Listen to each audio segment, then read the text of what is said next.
Hello, welcome to another broadcast from the GARF Network. I'm Eric. And I'm Matt. And tonight we've got a very special guest, Mr. Michael Felsher from Red Shirt Pictures. We're going to talk about some of his personal Romero history. Before we get into that, we just want to remind everyone to visit the Foundation's page and have a look around. We're updating things and got a lot of new things in store for the website. So give it a look if you haven't had a chance to get over there yet. Yeah, and don't forget that we do have a Patreon.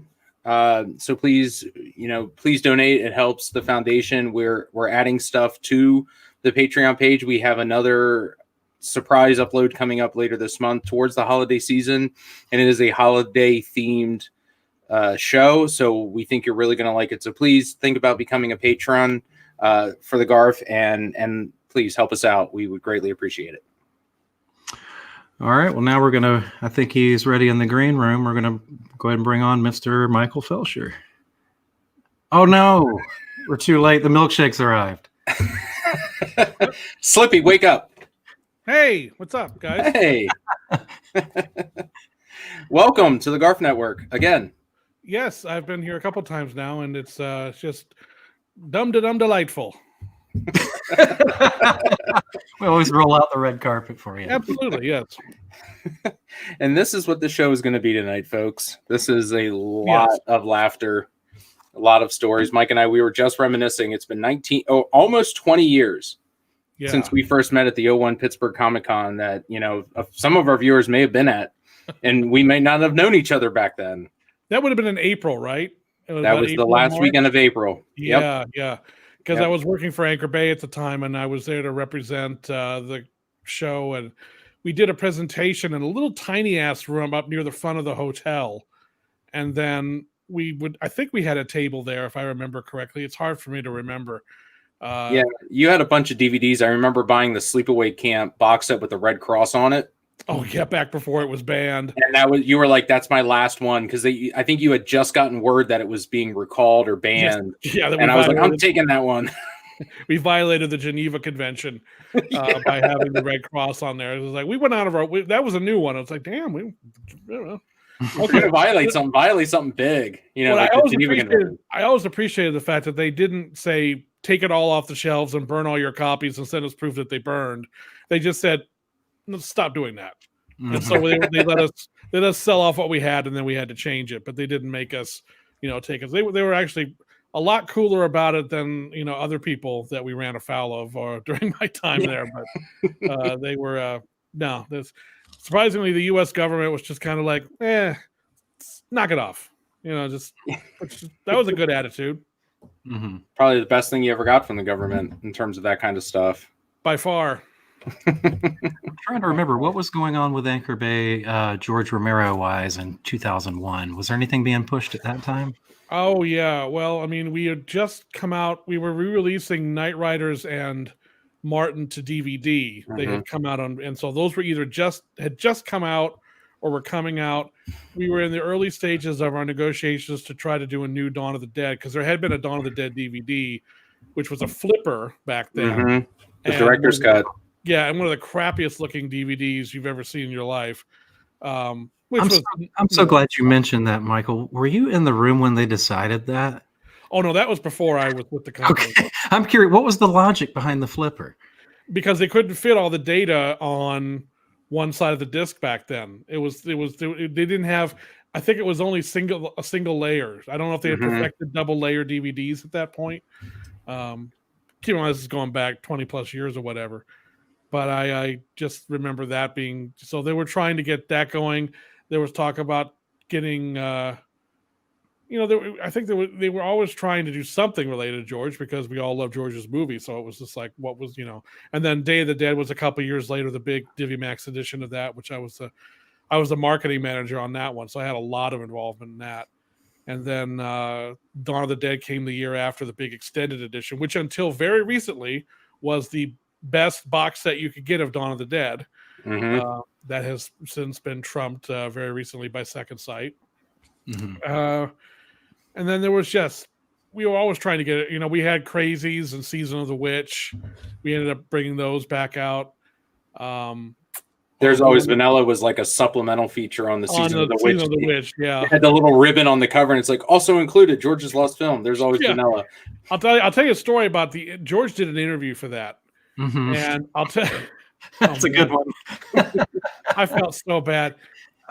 George agreed to do it, but at the time he was still in production on Land of the Dead.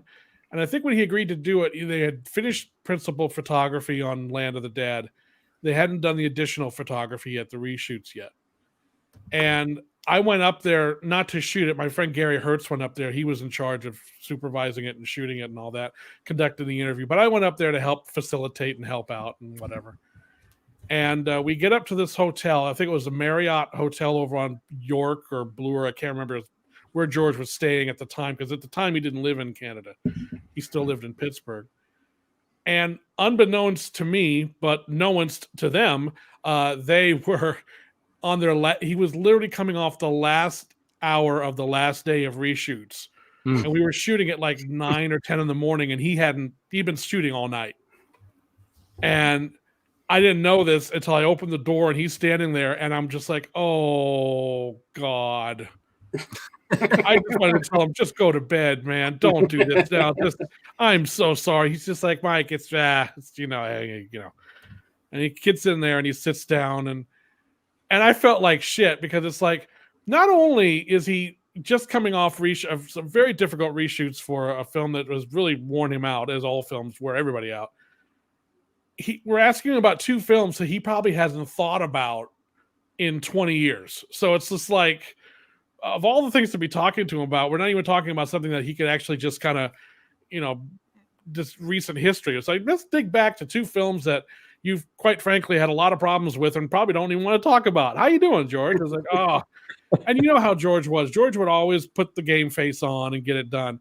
But there was a point I remember, and it's actually in the finished featurette, where Gary had a list of questions, and he was talking about There's Always Vanilla, and he was trying to get a little more information out of George, and George just kind of went, look, I made that movie a long time ago. I don't remember very much about it, and I don't think I have anything else left to say. And Gary just went, all right. It was on to the next thing. And George did it in such a way that he didn't like come down hard on him, but he did it in such a way that was just like, he's done talking about this particular movie. So that was, but God, yeah, I just felt so bad, because as soon as I opened the door, it's just like, oh, you poor man. Why are we doing this to you now? Can't we call this off till like dinner time or something? But, George was a trooper. If he committed to something, he would do it, and he would always give it his best. He was, so it ended up being a positive memory, despite the fact I felt really guilty about it. Well, I always thought he kind of broke kayfabe, if you're familiar with the wrestling term, in that interview, where he's like, look, man. Yeah. No more. Yeah, he did. I mean, honestly, there came a point where you could just tell, it's just, I don't have much else to offer. I don't know how much more he would have had to offer if he had been coming off a vacation, but especially after at that particular moment, it's just like, all the timing, God damn it. But, what are you going to do? And, so we had a deadline. He knew that. We know that. It's just like, let's just get it over and done with. And I'm sure he didn't remember giving that interview when he woke up whenever he woke up. But I'm sure he went to sleep for like 4 days after that. And then, but in the end, yeah. But if you watch that interview, you can definitely see the point. I'm glad they left it in where he was just like, I got nothing else, It's like, because George was exceedingly polite, but he would reach a point where he would let you know in very uncertain ways that, come on. I've got all I'm running on empty here, Yeah. Hey, before we get too far along, why don't you, just in case there's folks watching that don't know what it is you do, will you talk a little bit about Red Shirt Pictures? No. All right. Moving on. Fuck you. No. Good night, folks. Because first of all, of course, I'll be happy to talk about it. I always just want to be an asshole. No, I don't want to talk about your company. Fuck you. I want to talk about the Bulls. Hey. No, Red Shirt Pictures is a company I formed in April of 2005 to produce featurettes, commentaries, special features, documentaries to accompany any number of films that were being released on DVD and Blu-ray, 99.9% of which are horror or cult related. And it came after a 4-year stint at Anchor Bay Entertainment, where I didn't do that there. That was handled by other people, namely people like David Gregory and Perry Martin, those teams. I mean, I would assist with them whenever I could, but they, they're out in LA doing their thing, and they didn't need me to do that. So when my time at Anchor Bay came up, I decided to pursue the documentary stuff for a living, and it took a while. I had a lot of good connections, but eventually one project led to another, which led to another. And then eventually I started getting a name for myself. And I would say it took about 4 years before I could kind of use the Red Shirt name started to get a little bit of play. And people started, it started getting a little bit of a reputation. Now it's 15 years since I started the company. And I'm at the point now where I'm getting, I hate to be arrogant about it, but it's like, oh, what does Red Shirt Pictures do? You don't know? Where the fuck you? I don't want to work for you anyway. It's just like, and that's not a good attitude to have in this business. I never assume anybody knows anything about me or whatever. So I'm always happy to say, here's what I do. But the good thing is, if it's a situation where they don't know what I do or haven't seen any of my work, I've got lots to show them now. Whereas back in 15 years ago, I had 1 or 2 things, so it was just like, now I can just go to my website and say, what of 300 projects I've worked on, what would you like to see?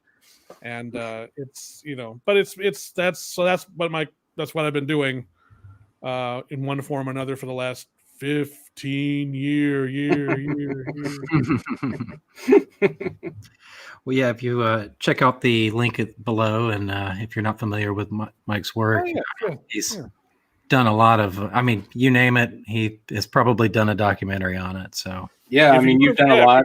Yeah, if you go to redshirtpictures.com, you'll see samples of many of the fine DVDs and Blu-rays I've contributed to over the past 15 years, many of which I have no memory of. Because there was a period there, I think around 2013, where there were so many projects, and I'm just like, edit, boom, edit, boom, edit, boom. That years later, people say, oh, I loved your work on such and such. I'm like, what did I do for that? you interviewed like 10 people and did like a feature-length documentary. I say so. I must have looked like a drug addict or something. It's like, hey man, if I did that, man, that's great. Awesome. Oh yeah, but it's it's a wonderful thing to have been able to do so much over the past 15 years. It can be extremely busy, but especially in a changing landscape like physical media and home video in general, to be able to still do it. Because I always assume every year is my last year. I always assume, well, this is the last year I'll be this busy. And then next year is even busier. And I'm like, well, that's definitely the last year. And I've been saying that now for 15 years. And so far it has not proven. I can't think of one time where I've ever gone, yep, it's definitely less busy. And somehow I end up finding work. And I'm always grateful to anyone who takes a chance on me and pays me. That's a great thing. Mm-hmm. I really enjoy the paychecks. Yeah, we appreciate you doing this pro bono for us. What? We appreciate your pro bono status for doing the show. We really do appreciate it because we know how busy you are. Who has a boner? What? Oh, I see you're making a joke about me doing this for free. Yeah. Eric told you, right? We're a 501c3 organization, and right. This is a foundation. That's right. Of course, I'm happy to donate my time. Yeah, absolutely. Well, and a lot of the projects you worked on were Romero-related projects. There have been a lot, yes. I would think, I'm trying to think of how many. I was involved in a night thing, the documentary One for the Fire for that. Mm-hmm. There's Always Vanilla. I did the doc for that, for the Arrow box set. Season of the Witch. I did some work on the restoring the longer version for that set. Mm-hmm. The Crazies. I don't think I've ever done anything for. I don't think I've ever done anything for the Crazies. Martin, no. Dawn of the Dead, yes. Quite a few things, including the recent box set that came out. I edited the Memories of Monroeville, the mall tour. Those guys did. And I also shot a couple interviews, which ended up on there. One with Richard France, who was just a delight. That was really great guy. And Warner Shook, who was, of course, the machine room zombie that goes after David Emge. And that's just Dawn of the Dead. I did something. Night Riders. I produced the special features for that. Creep Show. I don't think I. Oh yeah, maybe something with Creep Show. You might have. I just all of it. I just like just a small featurette. That's tons of stuff. Day of the Dead, definitely big time. All sorts of things dating back to Anchor Bay times with that. Monkey Shines, I did the Dark Half. Two Evil Eyes, I did. Yes, I did. I interviewed Rami Zada for the recent Blu-ray that came out. I think you were saying you had just wrapped on that 2.5 hour documentary on Bruiser. Hopefully there will be some Bruiser stuff coming. I want to work on Bruiser very, very much. Yeah, if he was working on something for Bruiser and didn't call me, that would have been right. He would somehow be able to reach through the screen and just punch me right now. And then after Bruiser, Land of the Dead, obviously worked on it very, very briefly, and then we produced the Scream Factory Collector's Edition, and then Diary and Survival, big time. Because I was there for both of those. So yeah, boy. And then even on Romero related projects, Tales from the Dark Side of the Movie, Creep Show 2. So there's been, I've had a very generous helping of George's works pass through my career, and it's been a delight each and every time, Mm-hmm. Well, I wanted to ask, just obviously you're a fan. Growing up, I assume you were into the big horror filmmakers, Carpenter, Hooper, Craven, Romero. How prominent was Romero in your fandom coming up? And George was my gateway drug into horror. Because I wasn't into horror films when I was really little. I would run out of the theater, like in Raiders of the Lost Ark, which I saw 10 times in the theater growing up, because I was living in La Mirada, California at the time, at the La Mirada Mall. It played there, I think, from June of 81 or May of 81 until the following March, and it never left. And so I saw it 10 times up there. And the scene where Marion is trapped in the walls with all the skeletons coming out, and they're kind of it's like they're trying to grab her, and then the snake comes out of the one. I had to leave the theater. I would get up and walk out and wait for that scene to be done, then go back in. And Star Trek 2, I had the same problem. The scene where the little worms go into their ears, I had to leave for that, but I could stay. I didn't have any problem when they came back out. It's weird. Later on, it comes back out and there's blood and all this shit, and I didn't have a problem with that at all. But the scene where they went in, I couldn't take it. I had to leave. And it was after that my dad showed me when it came on cable, which I think was like a year or so after it came out, was Creep Show. And he said, look, I know you're kind of into some of this stuff, but I think you might like this because it's a lot of fun. It's not real. It's not realistic or anything. It's all pretend, but I think you might have fun with this. And that was Creep Show. And that was like a drug dealer offering my first hit of heroin for free, because it was just like, what is this? And after that, I said, well, first of all, I knew who Stephen King was, and I saw The Dead Zone right around the same time. So I was like, oh, okay. Well, who's this George Romero guy? And that led me to Dawn of the Dead. And then seeing Dawn of the Dead was what changed everything for me in terms of how I approached the genre and what I was amazed by in terms of what the genre could do. Because around that time when I started getting into when Creep Show opened the door to the horror genre for me, I started grabbing everything I could, Friday the 13th and, whatever was out around the time. And I was in it for the thrills like anybody else. But Dawn of the Dead showed me, it's like, God damn, I'm really invested in these four people. And there's a point where, she turns down his marriage proposal at a dinner. And I'm like, oh man, she doesn't want to. And I suddenly sat there and I went, wait a minute. I don't think I've seen a zombie in like 10 minutes. And I don't give a shit. And it's like, wow, what the hell's going on here? So George Steven Spielberg with Raiders of the Lost Ark was what turned the filmmaker's switch on in my brain back when I was 8 years old, even though I'm not saying I was thinking of mise en scène and, the auteur theory when I was 8 years old. But I started paying attention to the names and the credits and how do people make these movies.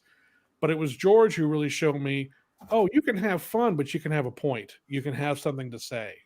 It doesn't have to, you can give the thrills, but you can actually tell a story and actually something that relates, excuse me, to the human condition. And in a genre that doesn't normally lend itself to that or isn't taken advantage of nearly enough in that regard. And so once then that led me to Tom Savini, and I saw Screen Greats Volume 1, and I was like, who is this magnificent bastard? My God, this guy's amazing. And, it just, one thing just led to another. And I was a George acolyte from the time I was 10 years old. I was just, anything George Romero related, I wanted a piece of. And so that's kind of how it all really began. Got a question from a viewer real quick. It says, what's the most fascinating or surprising piece of information that you can recall having uncovered in an interview? I guess maybe perhaps a Romero related one, or if you've got something. Well, that's hard to say because there's usually a surprise with every project. Mm-hmm. Like recently, I didn't know when I did Tales from the Dark Side, the movie, I didn't realize that the stories were originally intended to be in a completely different order. Mm-hmm. I was just like, really? They were? It's like, yeah, no. And they had to edit around the footage they had with the wraparound story to somehow make it work. And I was like, oh, son of a bitch. I didn't know that. When I did Faces of Death way, way back, I had assumed that, well, this is just a bunch of footage cut together and blah, blah, blah. And I was like, well, some of it is, but then they would shoot some real parts of it. They would have the real footage, and then they would shoot fake parts to bookend it to make you think it was something else. And I was like, oh, that was fascinating. And so you learn, those were the things that just kind of blew my mind. Like there was some footage in Faces of Death of a dog fight where these two dogs appear to be tearing the crap out of each other. As it turns out, no. Those were two dogs that were playing with each other. And actually they were like neighbor dogs that he just filmed playing with each other, but he cut it in such a way and did a couple of quick close-ups they shot of some like red jelly smeared on the dog's face and then overdubbed it with growls and sinister music, and it sounds like they're tearing each other apart. And I was just like, God damn. And so those are the discoveries that you make. But with George, I mean, everything was like when I first did Creepshow, I had no idea they came this close to cutting They're Creeping Up on You. That the budget was being taxed and they were running out of time and funds. And they're like, I don't think we can do this fifth story because it's, the other ones have taken a lot out of us where it's a long production. And also with the added cost and expense and the trial with the roaches, I just don't know if we could do this. And they had to reconfigure things to figure out a way to do that. And it never would have occurred to me that they would have ever cut that story because it's such an amazing closer. Yeah. But they came very close to having to do it. But because of Clea Sanderson's set design and the way they were able to make that work, get it under the wire economically, they were able to shoot it. And so things like that, you pick up and learn along the way, and it just kind of throws you off a little bit because you say, well, I was laboring under the belief that this was the case. Now you're telling me this is not the case. Now this affects all the other questions I was going to ask you. So you just have to stay open and realize that also it's always fun. Well, not fun, but it can be interesting. On like recently with Tales from the Dark Side, there was one particular, it was on Deep Star 6. I had 3 different effects people telling me the same story, but each one of their accounts was completely different than the other guy's accounts. And I'm like, how the hell do I cut this together so that people get an idea? But it was like, well, they line up here a little bit, and I think he would have been in more of a position to remember this correctly. And so you're just like walking, going, how do I present this in such a way? Because it's like a Rashomon. Everyone remembers shit differently. And, that's like, especially not only do you, when you're dealing with strong personalities, but then you add the element of time, 30, 20 years, people can alter their memories without even realizing it. So suddenly they don't, they're remembering something that they would swear on their life happened, but no, not really. And then there was in one of those situations, they were talking about something that I had video of. And one of the guys that was talking about it wasn't even there. It was just like, wait a minute. You're not even fucking there. How the hell did you know this was going on? It's like, all right, well, whatever. I just, like, so you figure things out, but that happens all the time. All the time. You just have to navigate around that to whatever degree you can and present it the way that you think presents the situation fairly. And sometimes it works, sometimes it doesn't work, but it can be trying. Well, a lot of folks have probably seen the footage of you at the Monroeville Mall. I think it was first where George did the appearance. I want to say it was in the mid '90s. Oh yeah, there's a photo of me there. Yes, and the footage of me that was on the Elite Laserdisc. Take us from your fandom to making the trek to Monroeville for this event. Can you connect the dots there? How did that happen? Well, since Dawn of the Dead became such a central focus point of my life as a kid, the idea of going to the real mall was just like, it's a horror fan's mecca, because it's not only is it a film location, but it's still an active place you can go to where no one's going to come chasing after you with a shotgun saying, "Get off my land." It's just like it's there, and it's serving the purpose that it actually served in the movie. It's a shopping mall. You get to go to a shopping, so it's like going onto a real life film set. And I had always wanted to go, and I finally went, and I went. I'm trying to remember. I don't think that the trip to see George to that particular, it was the first time I ever went to the mall. The first time I went to the mall was in 1994, and I made it just to go there. I just went to Pittsburgh just to go to Monroeville to the mall. That was all I wanted to do. And I was living in Charlotte, North Carolina at the time. And I'll never forget driving to Pittsburgh because I came up a certain way. And for those of you who have ever been to Pittsburgh out there, you know what I'm talking about. Pittsburgh is a very unique city. It's not very unique. I hate that phrase, very unique. You can only be unique. You can't be very unique. But it's unique in that, to describe how Pittsburgh is laid out, I would just say take a giant bowl, crack it into 3 parts, then run 3 rivers through it, and then build all your houses and shit going up the sides of the bowl, and then connect all the roads and shit after that if you're lucky. It's a very complex city to try to figure out how to get around. And I have been going to Pittsburgh now off and on for over a quarter of a century, and only recently have I developed any sense memory as to where anything is at a given time. It's a very, very difficult city to navigate. I love it to death, but it's very, very difficult. But there's any number of ways you can enter the city. But I came in through a southerly route, through a tunnel, and as I had been approaching Pittsburgh, this is my first time, I'm like, I'm seeing some signs of life, but I'm not really seeing the city yet. But I looks like I'm fairly close. I mean, I'm seeing the city limit sign. Where is everything? You go through this tunnel, and then all of a sudden, you're in downtown Pittsburgh. You're over the water. The bridge is there. Everything's right in front of you. It's the only city I know of that actually goes, ta-da! It's just like, holy shit. And I almost drove the car into another car. I was like, whoa, what the fuck? Holy crap, where did all this come from?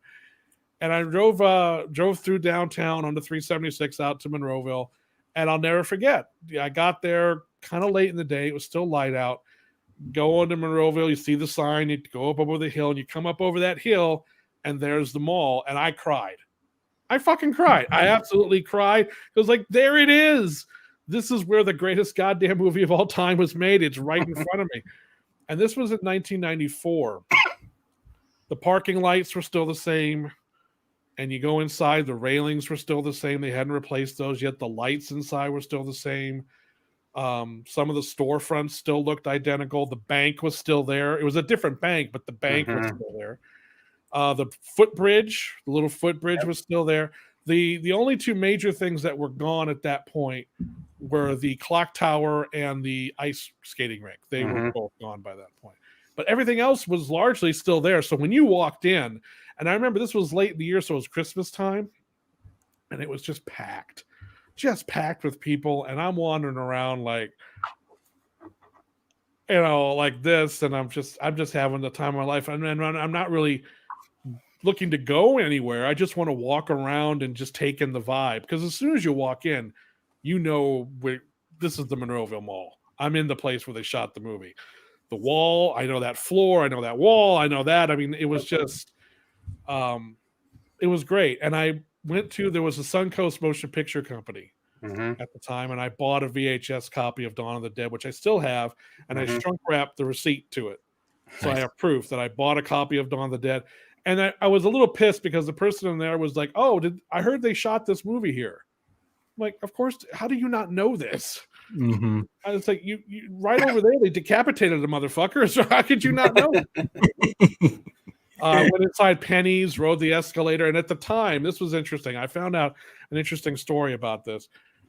Of course, I'm very jealous of the video that Matt has of them doing the escalator ride, sliding down the escalator, doing the Reiniger down the escalator, which you guys got as they were literally shutting the whole place down. When I was there, I wanted to do that so bad, and I was willing to do it at the very end. I said, I figure if I'm going to get thrown out, I'll get thrown out after I'm done. So I go back into Penny's, and I go up the escalator. And two things stopped me from doing it. One, and I'm sure Matt can attest to this, when you're up there and you look down, it looks steep as fuck. Agreed. It's like, it almost looks like a free fall. It is not just like a little kiddie slide. It's just like, oh my God. But at the time that I was there, in that middle section where you would slide, would have conceivably slid down, they had installed these little hockey puck looking things in the middle, like every 18 inches or so going down. Because apparently, I had assumed at the time some other people had been trying to do that because they had seen the movie and had gone and done that, and they finally got sick of it and decided. And at some point later in the future, they either remodeled or they got rid of those things. But wow, so I was both pissed and relieved that oh damn, I can't do it. And it's just because again, it was really foreboding when you looked. I was like, oh my God. And also, even back then, I was a big guy, so I'm like, I'm going to gather so much velocity coming down this thing that I'm going to fly off the front and I'm going to sail out and destroy the whole women's shoe department. And I just don't want to injure myself and then get thrown out. And then I found out years later, Sean Clark, who we all know is, Horace Hallett Grounds and reps a lot of people at conventions. And he and a friend of his, the year before or so I was there, had done the slide and had gotten busted. It was their fault that those goddamn things were put in there. It was like, you were the motherfuckers that ruined it for me. So it's just, it could have been somebody else, but it was just like, I knew it. I knew someone. I would eventually find out who did this. So that was my first trip to Monroeville Mall. Then I think in '96, I think I was on Elite Entertainment's mailing list. This is before the internet was this was the wild west days of the internet. And I got a mailer from Elite saying we're doing the signing thing with George in the mall. And I'm like, well, let me see if I could take time out of my busy schedule from doing absolutely nothing. Okay, I'll go. And it was I went up there, and that's where I first met George. And there's footage of me talking about what Dawn of the Dead meant to me that was being taped for the Elite Laserdisc, which I didn't realize at the time. I just thought the guys were there just to get the record of it, and ended up on the Laserdisc. And interestingly enough, there were 4 people there at that signing event that I did not meet that day, but who would later one became my boss, one became my employer and good friend, one became a coworker, and another became a vendor who later hired me for a job. I never met any of them that day. And so that was a very weird sort of a situation. But then that footage got repurposed into the Dead Will Walk documentary that Perry Martin did for the box set that Anchor Bay did. And so I thought, oh, that's nice that's still going to show up in there, because I didn't have a beard back then, and I'm just like, I love Dawn of the Dead. And it was like, oh God. But that's the story behind all of that, my early. But I just was, a fan meeting George at the time. Just one of many. Just be like, hi. Yeah, when I went to the mall for the first time in '99, the hockey pucks were gone. And I didn't really slide down until Penny's was closed. Right. And right. I was wearing like gym pants, so they weren't sweatpants, but they were a softer material. And you do gather a lot of velocity going down there. I bet, yeah. So when it comes down in curves, you have about 3 feet of flat. The thing is on the right escalator, at the bottom of the escalator was a big metal plate that they could take out to get like down into the gears. They had taken that out. Oh no! So I was afraid that if I go down and I left my feet go out, I'm gonna hit this hole and I'm gonna bust a leg. I go right down, and I just kept my feet straight.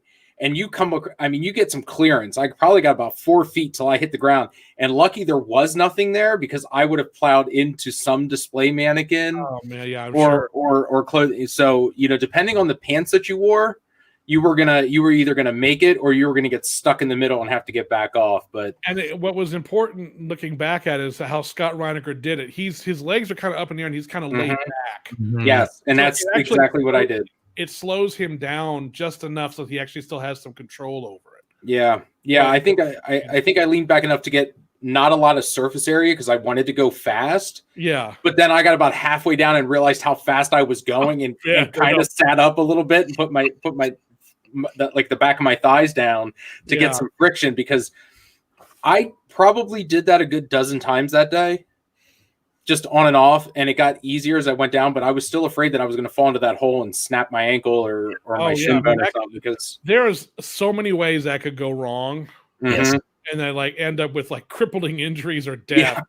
Yeah. But it was funny because I remember vividly finding the escalator and going up, I'm going to do it. I'm going to do it. And then turning around going, I don't want to do this. Yeah. I was wearing, I wore cargo pants on purpose because I knew that was similar to what they were wearing in the film. And I ended up getting stuck about maybe a third of the way down. And I literally started kicking my feet to waddle my way the rest of it's like bang, bang, bang, bang, bang, bang, bang, bang. I'm like drawing on. I gotta say that was, so I regret not doing it, but I'm glad somebody got to do it.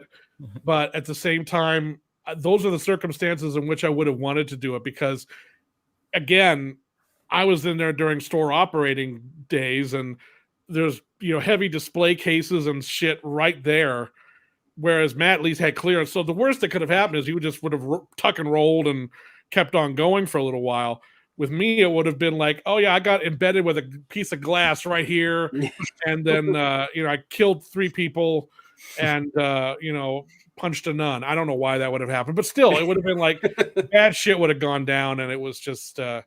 But that was back, I remember there was a drugstore that you could go into still in the mall back then, and there were still restaurants that were in there, and there were several things that immediately I was just like, that's from the movie, that's from the movie. The bank was the big thing. The bank, I was just like, man, that looks like they just filmed there yesterday. Yeah. And it was just amazing to me. So that was in 94. So, but it's amazing, even still to this day, as much has changed around there. And I don't begrudge the mall for changing and updating things over the year. It's a commerce center. They got to keep up with the times. They're not obligated to keep the mall the same as it was back in 77 or whatever. That's not their job. But it's amazing how you still walk in and immediately you just go, yep, this is the mall. This is it. No doubt about it. This is where they filmed that fucking movie. Because there's just something in the bones, man. It's just like, there's certain brick walls that you'll just be like, yeah. It's just, it has that feel to it. It always will, and it's always a delight to go back there. And it's been really fun the last couple times with Living Dead Weekend, having access to just roam around, go wherever the fuck you want, because the mall's finally kind of adjusted. The mall's finally like, okay, so people aren't going to malls anymore, so we don't give a shit who comes here for what reason. So now we'll embrace Dawn of the Dead like a motherfucker. Come on in, for a long time, they were just kind of like, okay, we don't know what this is. But now they're just like, bullshit. We're going to put a Bust of George up? Fuck yeah. They're just like, so that just because from their attitude, it's just like, we got to get somebody in here. Yeah. And then I'm sure the pandemic has not helped that situation at all. But On your early visits, did you get a chance to visit like the airport or any of those other nearby locations? I didn't at the time. I didn't know where the airport was.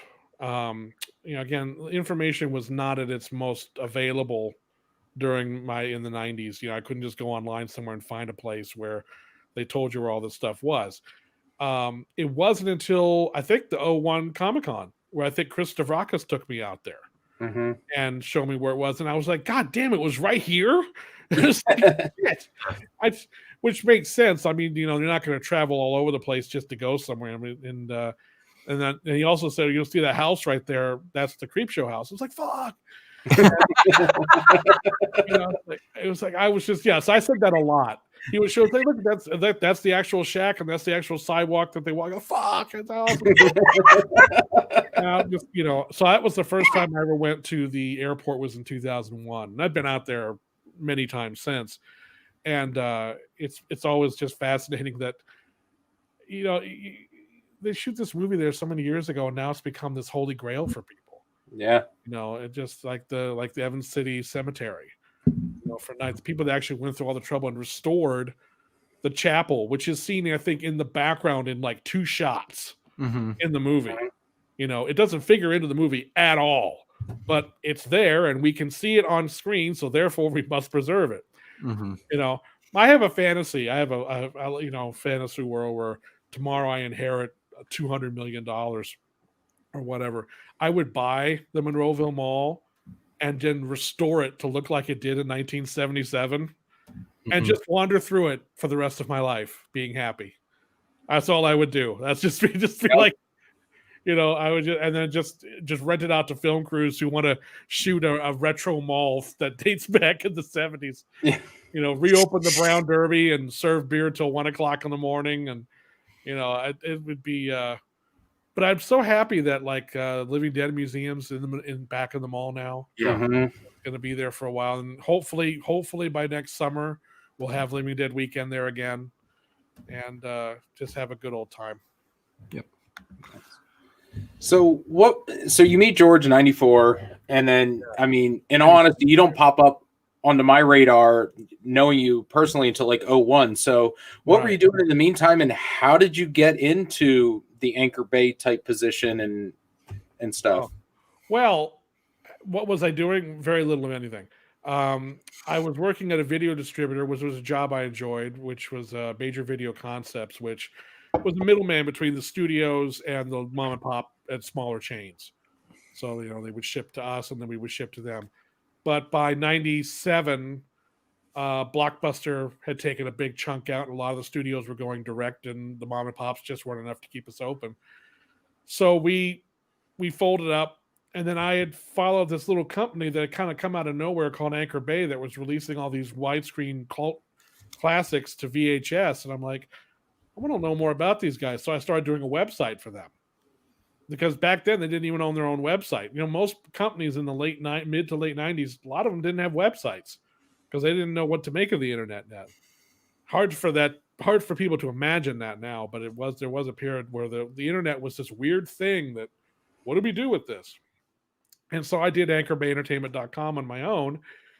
And a wonderful man named Jay Douglas, who was the VP of acquisitions for the company and was really the driving creative force behind the product that came out of that company, the movie product.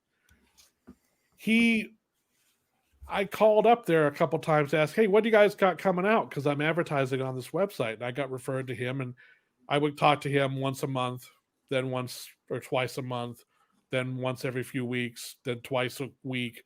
And it just kept going on and on and on. So eventually by 2000, when they finally decided to do their own website, Jay said, look, bring this guy up from Charlotte, North Carolina up here and have him do it because he knows his shit. And he was the guy who was really championing me for the gig. Whereas if he hadn't been there, they would have been like, who's this weird guy doing a website for us? We don't want anything to do with this. But no, Jay was like, no, you want this guy. And so in July of 2000, over 20 years ago now, I moved from North Carolina doing nothing to work at Anchor Bay, and I've been here in Michigan ever since. So that's how that transpired. And I owe Jay Douglas more than I can possibly say. He literally changed the course of my life by being on my side and recognizing that I had a similar love for movies and that he wanted me involved in the company. And tragically, he passed away a couple years ago. And it was a major loss because I didn't realize how many lives he had affected. Jay was one of the people that was there at George's signing that day in the mall. Mm-hmm. Never met him. Didn't meet him that day. But he was just one of the coolest. He was one of the coolest cats in the business and someone who gave a start to a lot of people I know. People I didn't even realize had ever met him. So, oh, Jay was responsible for me getting this job here.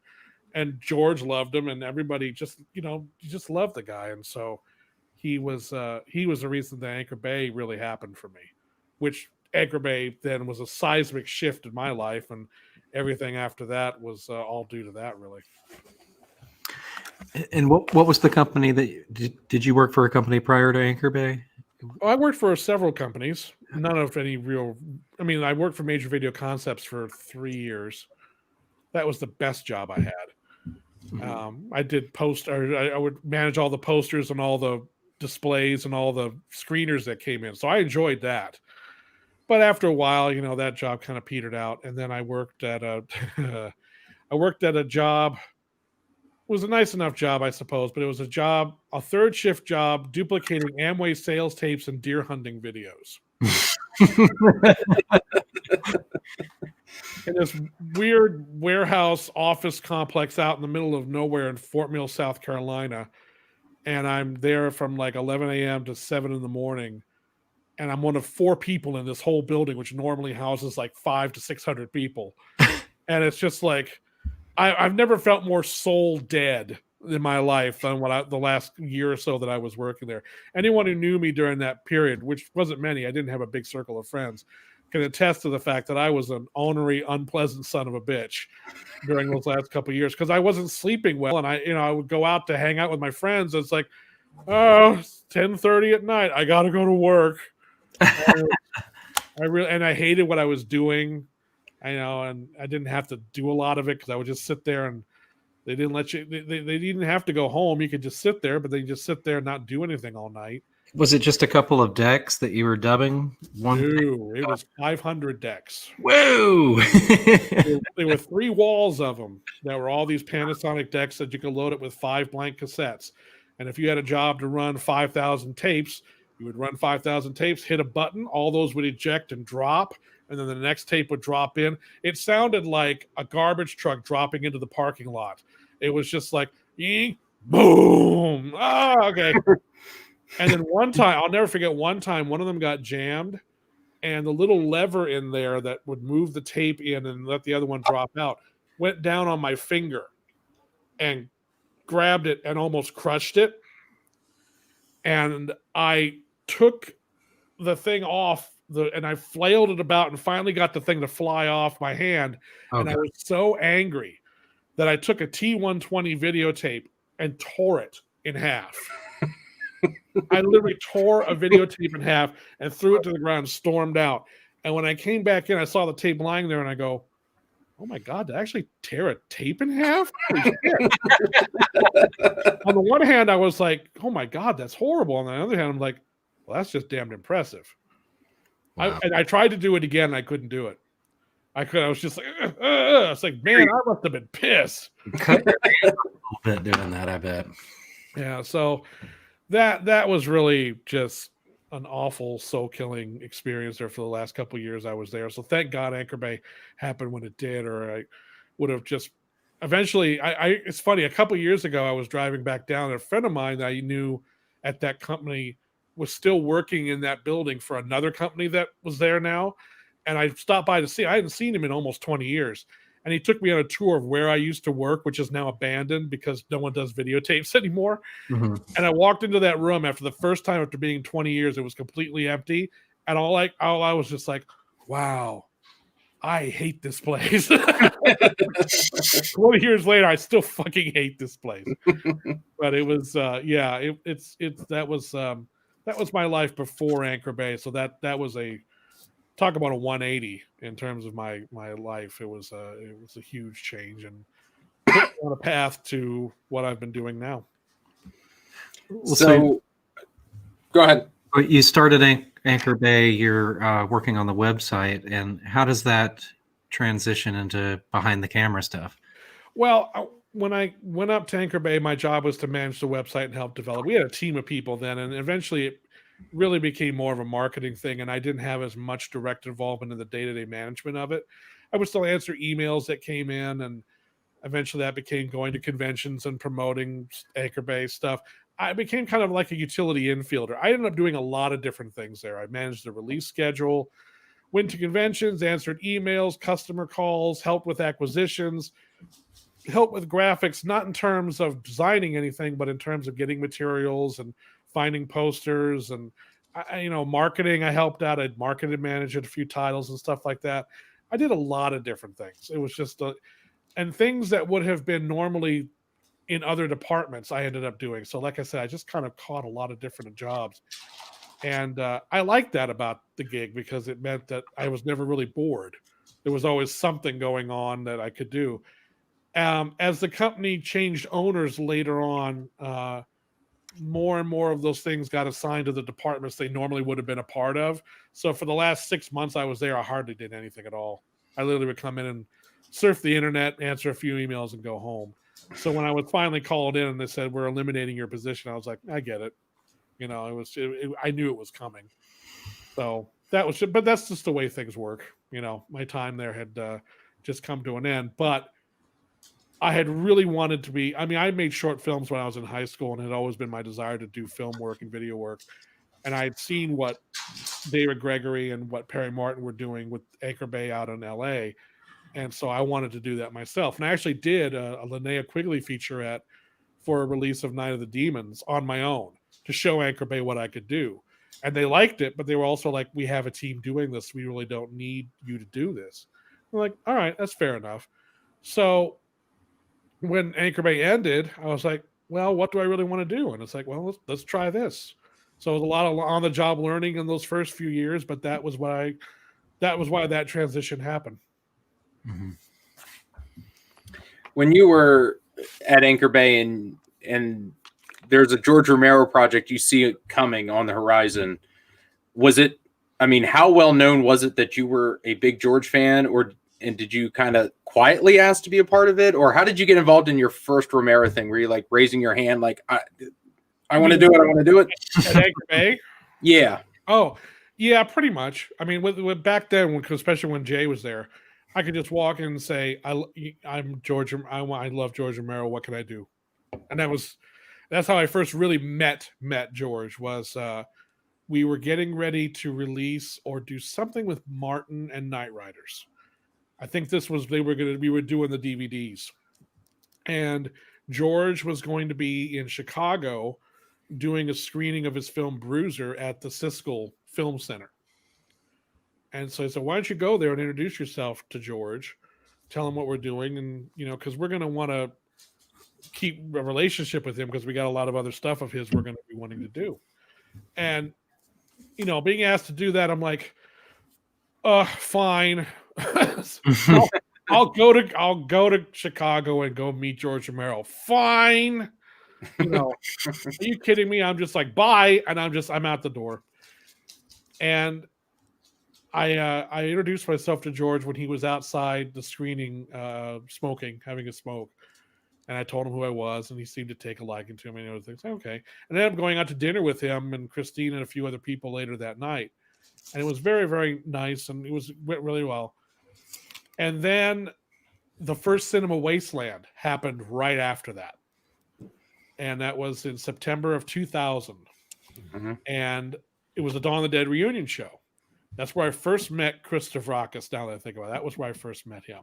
Because he was there with a Buddhist monk from Japan named Yoshi, who was a huge Dawn of the Dead fan, of course. And he had a table there, and we got to know each other. I met all the Dawn people that were there. And on Sunday night, Chris had come in with someone else from Pittsburgh. He had rode in with someone else, but that person was no longer there. And he had to go back to Pittsburgh with Yoshi that night. And he's like, I don't know. I got to catch a ride with somebody. I don't know what we're going to do. And I said, hey, look, I'm not doing anything the rest of the night. Pittsburgh's only a couple hours down the road. I'll drive you back. I don't give a shit. He said, well, hold on a second. And Chris goes away for a minute, comes back and says, hey, if we go, is there anything we can stop by and say hi to George? And I'm like, George, who exactly? And it's like, George Romero. It's like, all right. Yeah, that'll be fine. Sure. We'll just stop by and say hi to George. Okay. And as we're talking about this, Scott Reiniger overhears us and comes over and says, hey, are you guys going to see George? He said, yeah, we're going to drive up there and then we're going to hang out for a little bit. Then Mike's going to come back to the hotel later that night. He said, well, if that's the case, can I come with you? I haven't seen George in forever. It'd be great to say hello. So me, Christopher Rockus, Scott Reiniger from Dawn of the Dead, and a Buddhist monk get into my car. And we drive out and we're doing lines from Dawn of the Dead. I finally got a recording that Chris got of us in the car together where we're all doing the scenes and Scott's reading out his lines and Chris is doing Ken Foray and all this stuff. It was a blast. We had the best time. We get to George's house, we knock on the door and he goes, hey, come on in. And we sat there, him, everybody just drinking till 4 a.m. Christine was not happy with us, by the way. She was not very happy with us at all. But it was the most delightful day. And I'll never forget, every time I'm sitting in front of George in his like little study den area, and Chris is over here. Yoshi is over here to my left. And every time I would look at Yoshi, Yoshi had this look on his face. You've never met a happier sumbitch in your life than Yoshi at that moment. We got a photo at the door right before we left of all of us right at George's front door. We left, and then Scott, and this is 4 a.m. Scott and I stopped off at Denny's, had breakfast, and then we drove all the way back to Cleveland. Just as the sun's coming up, he goes to his hotel room. Excuse me, my throat's dry. Goes to his hotel room to sleep it off because he delayed his flight till later in the evening. And I'm supposed to be at work in Detroit, Michigan at 8 o'clock in the morning. Well, that ain't going to fucking happen. So I call, and this is exactly why I love Jay and why I love working at Anchor Bay. I called Jay up, and by the time I got back to my hotel room, I said, I need to call him and let him know. And he was got in a little early, so I called and said, Jay, yeah. I said, listen, I don't know if I'm going to be able to make it in today. And I explained exactly what had happened. And he went, oh, yeah, shit, I would have done the same thing. See you tomorrow. yeah, click. And I just went to bed, and that was the end of that. So it's just like, what other job could you do? It's like, hang out with George Romero? Fuck yeah, of course you do. See you tomorrow. So that was that. And then I saw George the next week, I think, at a Halloween party in Los Angeles that I went out to. He was at Anchor Bay through a big Halloween party for the movie Halloween, and George was invited, and he came out and saw him there. So like in a very quick succession, I got to know him through these few events and that's what kind of started the friendship there. Mm-hmm. Go figure. Yeah. So Anchor Bay's wrapped up. You did a little work on Night of the Demon, Mm-hmm. or Night of the Demons. Yeah. What was your next move from there, and what was the first project you ended up getting involved in? Well, the first project was, again, a Georgia-related thing, Effects, which had never been out on home video before. And while I was working at Anchor Bay, I got a call out of the blue from some guy named John Harrison, who called me up and said, Michael, my name's John Harrison. And I'm like, is the composer for Creepshow just calling me? What the fuck is this? I mean, I would get calls like this every now and then. I'd be like, are you serious? I'll never forget, Ken Foray left me a message once. He was like, it was on my voicemail. It was like, Michael, it's Ken Foray. And I'm like, Ken, you're maybe one of 5 people on the planet who does not need to tell me who this is. I would have no trouble recognizing who the voice was. Michael, it's Ken Foray. It's like, yeah, okay. But John calls me up and says, Michael, I don't know if you know about this movie called Effects. My partners and I, Dusty Nelson and Pat Boobin, made this movie. Got caught up in a weird distribution deal, never came out. We have the rights back. We want to put it out. Would Anchor Bay be interested? And at the time, Anchor Bay was getting ready to be sold, so they weren't acquiring any new titles. And I'm like, I don't think it would really work here, but my friend Don May, who runs Synapse Films, I think he'd love to do this. So one thing or another, they ended up doing a deal with Synapse Films to release effects. And while I was on the phone with John, one of the couple times I talked to him, I said, you know what really would be cool? And I'm still at Anchor Bay at the time that this is going on, very near the end of my time there. I say it would be great if we could shoot interviews with the cast and crew, talk about this movie, talk about what it was like to make it, and also talk about the filmmaking community that existed in the late 70s and 80s in Pittsburgh at that time, and really put some context to it and so forth. And I'm pitching him this whole idea. And he's like, yeah, that sounds like a great idea. We'll look into that. We'll see what happens. I didn't hear anything more from him about it. And then they made the deal with Synapse. And this is maybe 3 or 4 weeks later, maybe even later than that. Might have been a couple months. And I'm in Anchor Bay and I get this box. I'm like, oh, okay. And I open up the box and it's, what's the hell is this? And it's a whole bunch of Digibeta tapes with names written. I'm like, huh? And a note from John Harrison saying, hey, Michael, can't wait to see what you come up with. John Harrison. There was all these interviews that he had shot with everybody in Pittsburgh and in Los Angeles. And he just handed them over to me and said, and I remember looking at this and thinking, oh my God, I'm going to get to do a long form documentary project with all these people. This is amazing. Followed quickly by, oh my God, I got to do a long form documentary with all these people. Holy shit. I've never done anything like this before. I couldn't. So it was just, I mean, what an incredibly generous thing. John at that point had only talked to me on the phone a couple of times. He didn't know if I could do any of this stuff. I had done the Night of the Demons featurette, I think, by that point, but I didn't have any work to show him. I didn't have a reel. And very soon after that, I left Anchor Bay, and then Synapse got going with the movie, and I had to finally start working on this thing. I'm like, oh God. And that became After Effects, which was a huge learning process for me. It was something I remain immensely proud of. And I'll never forget Pat Buba, who's sadly since passed away, and was George's editor on a lot of his films and went on to work on films like Heat, and he did Stepfather 2. He did a whole bunch of other movies. Worked with Al Pacino a lot on the films that he directed. Pat called me up after he saw After Effects and said, Michael, what an amazing job you did. You did this, and it really got the spirit of this. Welcome to the family sort of thing. And I'm just like, oh my, what a wonderful thing for Pat to have done. Because I was so unsure of whether or not I'd really done a good job for Pat Buba, an editor I admired more than I could possibly say, to call up and say, you did a good job. This was worthy of being seen. And a story that was very personal to him. This was something that was, his memories, his recollections of a film that he made with his friends. And Dusty Nelson was the same way. John has just been one of the most supportive people I've ever known in my life, and I owe probably 8,000 favors to. So that project was very special to me, and that job got me a job doing a Texas Chainsaw Massacre documentary for Dark Sky Films, which in turn helped me get a proposal in to Sony to do Texas Chainsaw Massacre 2, which led to this and that, and then the ball got rolling. So without After Effects, I doubt any of those other things would have happened, or if they would, anything would like that would have happened, it would have happened in a much different way, and it probably would not have been nearly as successful.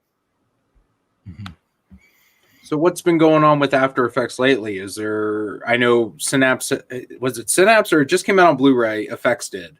Yeah, Synapse had it for a DVD for several years, and then AGFA, the American, I think it's the American Genre Film Archive. They put out a Blu-ray of it, and After Effects was on there as well. And recently I've been thinking about revisiting After Effects and doing a longer version of it, because the original version of it's 60 minutes long, and there was some stuff I left out that was more tangential about the film industry at the time, that I felt at the time I wasn't really able to kind of wrap my head around.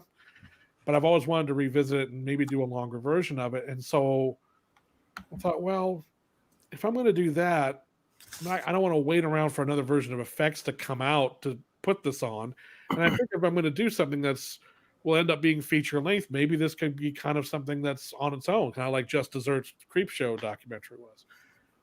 And then I thought, well, why don't I just do it on my own label? Just do a limited run and just do my own label. Now, do it myself this time. It's the one thing I really haven't done, is done my own distribution. And so Red Shirt Home Video's first release will be a long version of After Effects, which will be coming out next year.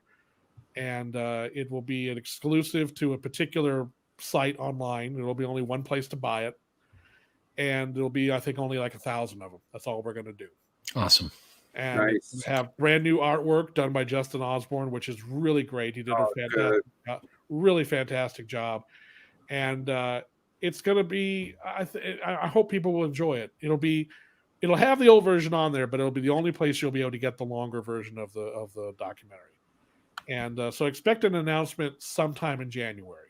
I'm waiting to let the holidays and all this stuff go by, because right now it's all about Friday the 13th box set and Dawn of the Dead box set, and just let all that go by, and then we'll kick off the year with an announcement. Hopefully there will be other things in the line as well, maybe even some movies as well. I don't know yet. But that's going to be the first one. It feels fitting that After Effects, a longer version of After Effects, should be it. The first thing that's out of the and it's been weird going back through that footage again, because it's like, oh, I remember this. Yeah, I didn't use that. I should use that this time.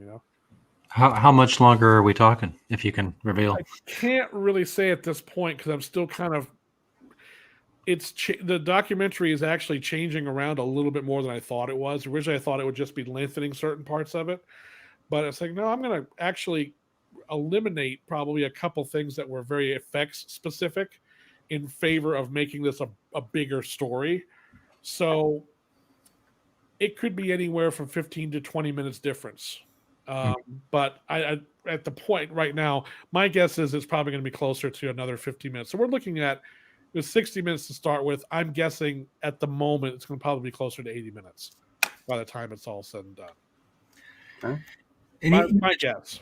You got a lot of footage granted to you by John. What was that just like the single camera interviews, or what? What he did was he shot around at his house at the time in Studio City. He shot a reunion with him, George, Joe Pilato, Dusty Nelson, and Pat Buba, and a few other people just around his backyard in the swimming pool. And he had a few cameras there to set up to shoot the whole thing. And then he went to Pittsburgh and shot Tom Savini and Susan Chapek and Bernard McKenna, a couple of the actors there. So you have these two different things that you have to kind of cut together. And what I love about the footage that he shot around the pool was that technically it had some problems, because there's always sunlight and planes flying over. Whenever you shoot outside, there's always things you can't, predict and take into account. But there was such a just hanging out with your friends vibe there that I really wanted to leave as much of that in the documentary as possible. And there may even be more of that in the longer version, because there's a lot of these guys just shooting the shit back with each other and kind of throwing shade at each other back and forth behind the camera. And so that's all this raw footage. I mean, I don't know how many hours it is. It's probably 6 or 7 hours worth of stuff. Oh, goodness. Yeah. Yeah, give us some of that extra cutscene, deleted footage, and the extra. There might be some of that too. Yeah, there'll be some stories that ultimately wouldn't have made either cut that I'll probably put on there as well. It's just, I could bask in that just environment and just listen, be a fly on the wall. A lot of that stuff plays very much like that. But it's funny when you shoot, like on Diary of the Dead and Survival of the Dead, for example, where I was there every day almost and shooting behind the scenes footage on every major setup. I think on Survival I have 35, 40 hours of footage on the set. Now, out of that, how much of that is really watchable from an entertainment standpoint? 35 or 40 hours for me. Yeah, but you're weird and I'm weird, and that's we're all weird. But to the average moviegoer, maybe 2 hours. Really, when you boil it right down to it. So it's you have to shoot a lot to get what you really need. And so for every 6 hours for every hour of behind the scenes footage, maybe at the end of the day, 5 minutes of it's going to be really interesting in and of itself. The rest of it's B-roll or just stuff that you would use to illustrate something while someone's talking. But in and of itself, it's a pretty high ratio of footage that you need to get to something that's intrinsically quite interesting. Mm-hmm. Well, it's a shame. I was hoping you were there for that pool footage, because that's some I would have loved to have been there. I would have loved to, but at the same time, John just went and did it because he knew how to do it. And he knew the people to do it. And again, he didn't know me from Adam at that point, really. I was just a guy who had 2 phone conversations with him. The fact that he just boxed all that footage up and sent it to me is a remarkable sign of faith on his. Talk about, again, he didn't know if I had any talent at all, and I didn't know if I had any talent at all. I'm going through this stuff, going, God, I really hope I don't fuck this up, because this particular subject meant a lot to me. And so it was like, if I fuck this up, I'm never going to be able to work again. I'm never going to want to do anything again, because I was like, I went and fucked up this great story. Somehow it managed to all work out. But I owe a lot to that to my father too. My father was an editor as well. He didn't do video really so much. He did slide presentations for his the company he worked for. He would do end of the year sales presentations and wrap ups, and he would do presentations about new branches that were opening up. He would go out and take photographs, then narrate and score these slide presentations. And my father wasn't very good about teaching someone how to do something, but you could watch him work and pick up a lot of things. And I would just sit there and watch him work, and I would say, why did you use that song? I said, well, this song has a lyric that goes right along with what this picture is, you see? And I was like, oh, okay. So that's where a lot of that really started. I would say he's one of the most influential people on me creatively, maybe more than anybody else, was my own father. Because I, as an early age, understood the connection between, oh, that's how you took 2 photographs that don't seem to have much to do with one another, but you made a cut here and put them together with this piece of music, and suddenly there's power there, and so that was stuff that I always have had since a very young age, and people like George Romero shaped my perception of then what you could do with that on a cinematic scale. So it's just interesting how things evolve. You just never know how it's all going to go. Mm-hmm.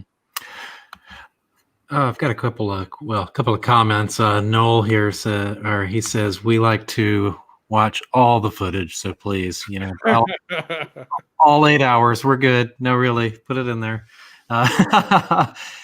And John, he's super psyched about it. After Effects is a brilliant doc. Can't wait to see the expanded version. Yeah, so we're looking forward to that. That's amazing.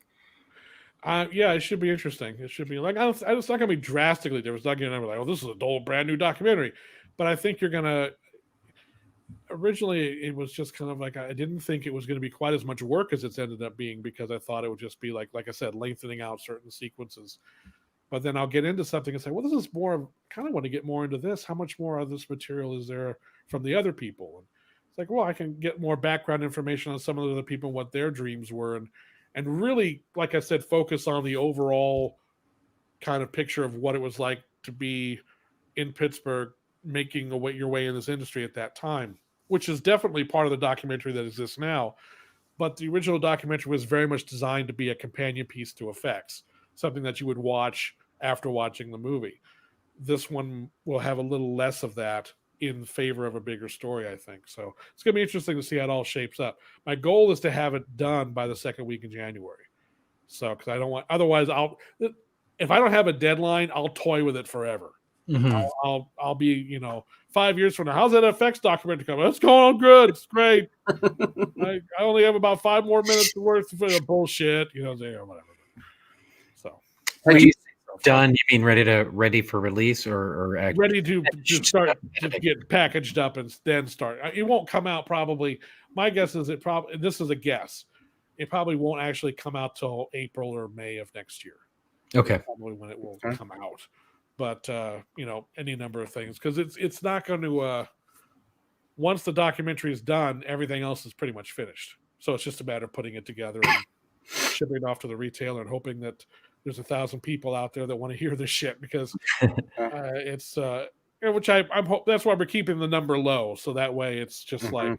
Actually, you only need to worry about 998. Yeah, that was my next comment. You're only buying one each, pussies. I'll keep one sealed. All right. And it'll be Blu-ray, right? Yes. Okay. It was shot standard def, but the footage was so well shot and so well done that up-resing it actually looks really, really nice. So, and all the graphics and everything are being redone in HD, so it's going to look a lot better than the previous ones have looked. Had you seen Effects before you started working? No. On the documentary? No one had, really. Mm-hmm. Unless you were like in a theater. I think it played in It played in Pittsburgh, New York, and a theater in Tucson, Arizona. And I think it was it. I found a newspaper ad for it in, I think, Tucson or Flagstaff, where it played for all of 5 minutes. And it just disappeared. And so I had heard vaguely of it. The only time I think I'd ever seen anything directly related to it was in one of Tom Savini's Grand Illusion books. There was a picture of the poster for it. And I remember seeing that once and going, what the fuck is that? I've never heard of that movie. So I didn't know anything about it other than it existed. And I knew that a lot of the Dawn of the Dead people were involved with it. That was all I knew. So getting to see the movie for the first time, it's like, wow, this is a really interesting movie. I can see why it didn't necessarily have a lot of mainstream appeal. But at the same time, it's like, this did not deserve to be hidden away for so long. I'm glad that it's getting the attention that it deserves now. Because it's not for everybody. It's not a film that everybody is going to respond to like, yeah, it's the greatest thing ever. A lot of people have responded to it very negatively, like this. I don't like this movie at all. But they made the movie they wanted to, and so you got to give them a lot of credit for that.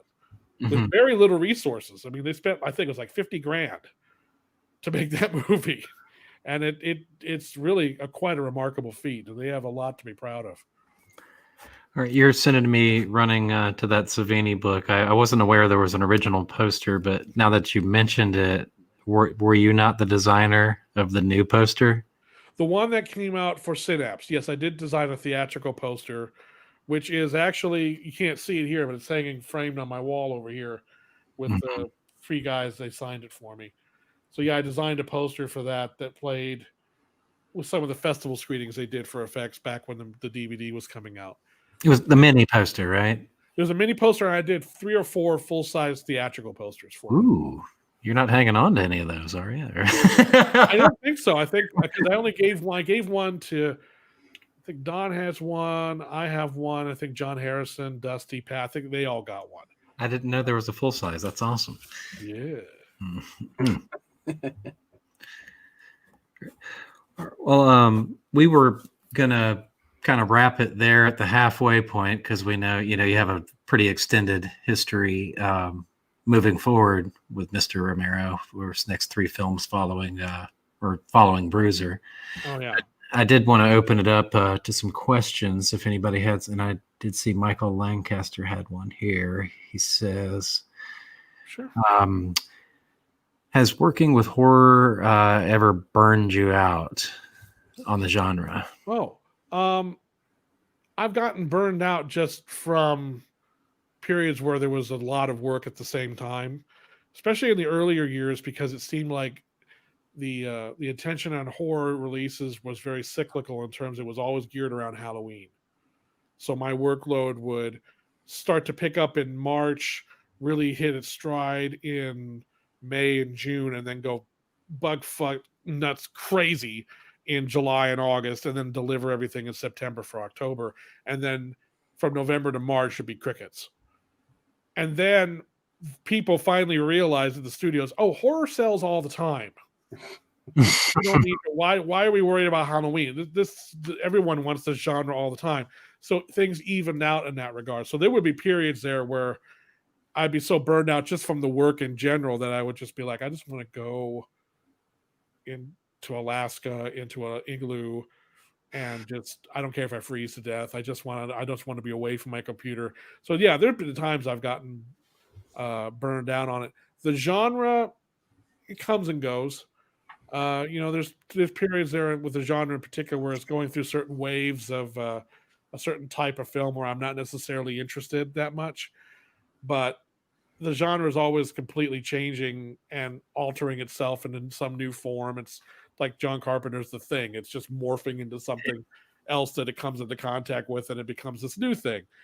So it comes and goes like anything else. But I've never gotten tired of the inherent possibilities that the genre has to offer.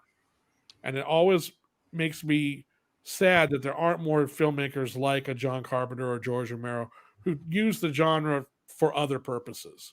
It's like, we can scare you and we can do all that shit, but there's other stuff we can talk about. George always said, they're not going to give me money to make A Tree Grows in Brooklyn.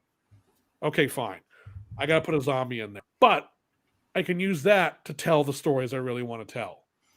And that for me is where I wish more filmmakers would do that instead of just going for something that's retro or kitsch or it's like, hey, it's a tribute to 80s slashers. I mean, that's nice and that's fun, but it's a genre that has always had such untapped potential to a large degree. And it's always fun when I get to work on a project where someone did actually tap into that and do something more than just, throwing blood or crazy shit at the screen. I got one question here. It's kind of a double shot. Will asks, what's your favorite genre outside of horror? And Alex also asks kind of similar questions. Have you ever been a big fan of spaghetti westerns? I'm a fan of all genres. Musicals are probably my least favorite, but that's because there's a certain type of musical that I really can't stand. And that's the type of musical where the songs that they're singing are just about very simple things that we already understand. Like, I'm So Pretty, that song from West Side Story.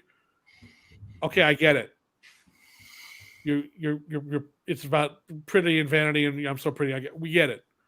Shut the fuck up and move on to the next thing, will you please? I lose patience for that type of thing, although there are musicals I dearly love. There was one of the ones I grew up with was Bed Knobs and Broomsticks. And there's this whole sequence that takes place in this outdoor book and flea market. I think it's called Portobello Road. And it goes on for 5 fucking hours, it seems like.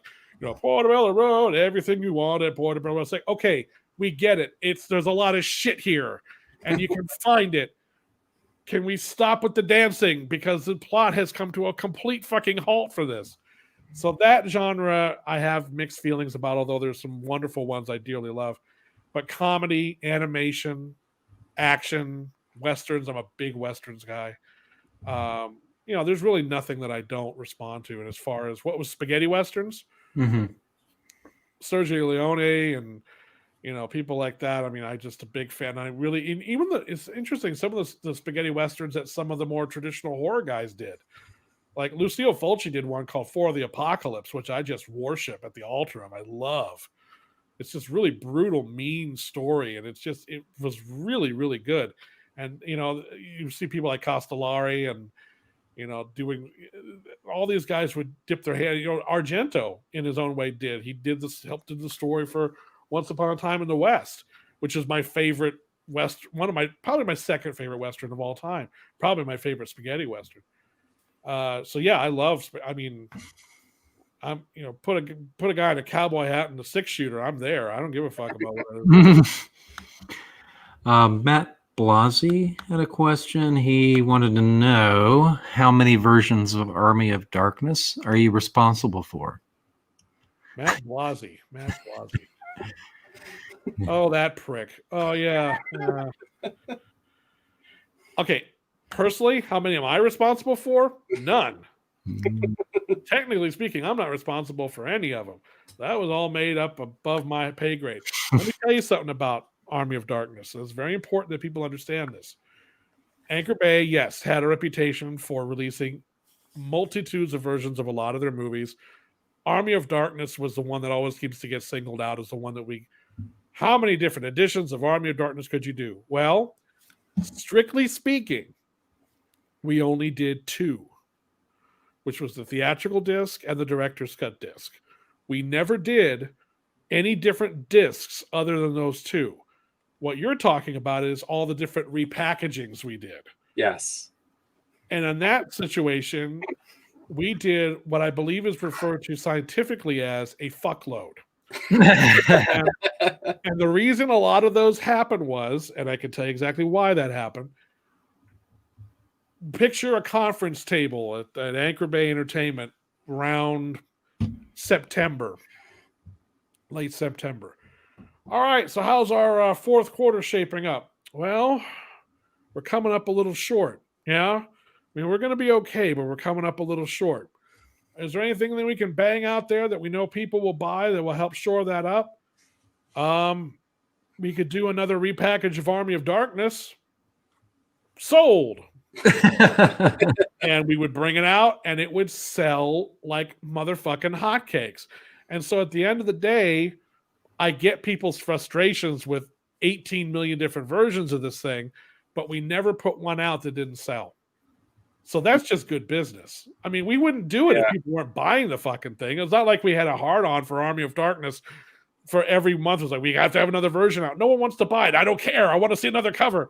We were just like, it's like people were going to, it's supply and demand. There was a demand, we shall supply them. And so, if people weren't buying it, we were, we wouldn't have bothered with it. We were a company very interested in selling things. And, us. And so it was always a situation where it was just like, ask the retailers, do they want another version of Army of Darkness? Their answer was, oh, good God, fucking yeah. I was like, all right. How about the Screwhead edition? Does that sound good to everybody else? I was always joking that we should have put out one and just called it the Shameless Corporate Greed edition. Yes. Just to be honest about it. So it's like, we want your money. and this is the same shit we've offered to you in any number of other packages, but give us your money. Because then at least we would have been honest about it. But no, again, so yes, we did put out a lot. Technically, it was all mostly repackagings. But again, they sold. So what were we supposed to do? Yeah. Yeah. Yeah. I would go in the store and I'd be walking through and I'd see a new copy and I'm like, that motherfucker. And I would take a picture and text you. I'm like, why? Why do you keep doing this? And like the only thing that was different would be like a little ribbon that's like, yeah, that's it. Now in 481p instead of 480p or some shit like that. It would just be something like the one that I always loved was the bootleg edition. That's the only one I ever bought. Or the one that you'll never find the pristine footage for. Yeah. Ever. Well, back then, we didn't have the network to find stuff back then, but now it's a lot easier to locate footage like that. But the funny thing was the bootleg edition, which we designed to look like a brown paper bag with like a DVD-R on the inside. Yeah. I went to Motor City Comic Con once, and there was a guy there bootlegging the bootleg edition. Oh. And he was charging $10 more than the bootleg edition cost. And I would have busted him on it, but I was just like, man, you got balls. You got real balls. Will asks, what was your favorite packaging of Army of Darkness? I always liked our original 2-disc THX set, which had the theatrical art on it, which had both discs in it. I always thought that was really cool. Was that the one with the weird close-up of Ash turning evil? No, that was just the theatrical art, the classic theatrical art, with him on there. And that was the director's cut had the one with him with the evil Ash on the front, the Casaro art. That was the director's cut single disc edition. And then there was the theatrical cut, which had him underneath the chainsaw as a still from the movie, which I never thought was a particularly great cover of him just like about ready to get chopped up by the other Ash or whatever. And then there was the Screwhead edition, and then there was the Bull. It's just so fucking big. Again, cha-ching, they sold. Will's got another. Was there any movement to ever try and put all 3 of the films in a box back? Oh God, yes. Oh, absolutely, yes. The problem was each of the films was owned by different people, and we could never get all 3 people to agree as to what the proper cut their movie had of the proceeds. Because you would think, goes 3 movies, basically everybody gets 33 and a third, right? No. These guys want 50% because their movie was the most successful. No. We get that much because ours is a major studio movie. And it was just never, we could never get everybody to agree to that. It was honestly, it was so much more money and effort to get that done than we would have ever seen the reward for. So it was ultimately just like, go make your own box set and shove our discs in there, and then that's the end of that. But that was why that didn't happen. It was just because of the rights issues involved and percentages. Just nothing ever worked out. With the recent Second Sight box, and I know there's probably not much you could say, if anything, even if you knew something, but John Scott asks, Michael, is there any rumors of an American Dawn box set release or anything at all? Oh, they're rumors. There's rumors all over the place. Are you kidding me? There's rumors that I think every single genre label has been touted as doing it at one point or another. As of right now, though, I have no information on a potential American release whatsoever. Who would be doing it, when it would be coming out? That's all up to one man, and as to when that happens, and I don't know. But I know at least 5 people who have talked with him or gone into negotiations with him to do it here, and for one reason it hasn't worked out. But that could change tomorrow. But I don't know. As of right now, I'm not, and this is not me holding anything back. I honestly don't know of any plans for any American company to do it as of right now. Mm-hmm. Fair enough. Well, no, go carry on. What were you going to say? Our question come by Leaf Jonker asked a question. Was the statute of limitations up for you to finally leak that pristine version of Within the Woods that rained? Oh. Minute? Well, there's no statute of limitations. I don't have it. We had a tape in the office for a long time that just went missing one day. And I don't know. It certainly looks better than a lot of the versions you've seen, but at the end of the day, it was still a print that had been cleaned up and rescored, because that was supposedly the big problem with it, is because they used music from Planet of the Apes and Patton in there, and we actually managed to rescore it. I think We Are Family is in there. Yeah, there's a lot of stuff that would have cost millions of dollars to clear. Yeah. We actually managed to do a new score for it, but then it turned out that Sam Raimi didn't want it out there at all. He had apparently no idea this was going to happen, and he pulled it right before we were going to release it. Black Monday was the day we came in and found out, oh, by the way, Sam Raimi is a little pissed and he's pulled Within the Woods. We got to redo 200,000 pieces of packaging for our Book of the Dead release. Oh, fuck. We were this close to replicating the discs. One more day, the disc would have been a replication. So that could have been a fucking nightmare. We got to find the guy who slipped that under Sam's nose. I mean, come on. Yeah, I don't know. Actually, I'm glad he did, because if he was going to throw we wouldn't have wanted to piss him off. And if it had already been made and out there, it would have been bad. So I don't know what his exact issues are, but those are for him to know. And I've never met him. I've never met Sam Raimi, so I wouldn't know. I've done 2 documentaries on his movies and produced 3 or 4 other ones of his films, and I've never met the man. So I couldn't tell you what his thought processes are. So don't look for you as a cameo in the new Doctor Strange movie, I'm guessing. Not as of yet. No. I mean, it's called the Multiverse of Madness, so there's any number of places I guess I could just walk through. But I don't think Sam's going to be calling me up because he has no idea who I am. So. Let's see, Scott Goldberg asks, what's going on with the Day of the Dead extra scenes that were shot? Were those ever found anywhere? The Day of the Dead extra scenes? Yeah, I'm not sure I'm aware of this. Yeah, I don't know. I don't think there were anything. I remember asking George about that a long time ago. He said pretty much everything they shot's in the movie. They didn't delete any major scenes from the picture that I'm aware of. Yeah. Oh, that's too gross. Cut that out. That's yeah. Oh yeah. No. That's he said fuck too many times. That was one weird thing. The Day of the Dead release, the DiviMax, the 2-disc edition that we did, that I was very involved with in getting the packaging together and just a lot of aspects of that release. I finally got a check disc, and they were doing a new transfer and everything at the time, and it was going to look really great. Got a check disc in for it right as they were getting ready to manufacture the discs. And I put it in just as a cursory watch, just to make sure there wasn't any technical thing wrong with it. And as I'm watching it, I'm kind of working on my computer, and I'm more listening to it than anything else.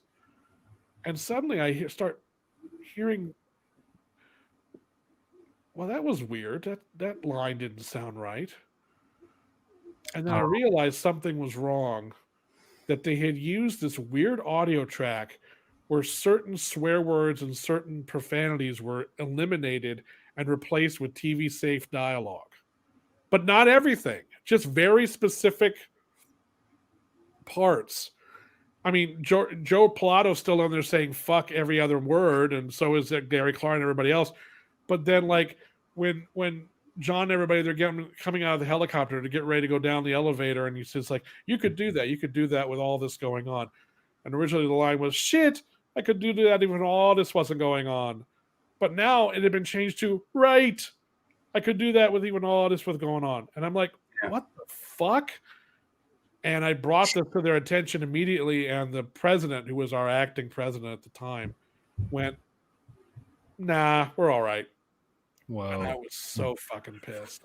I was furious.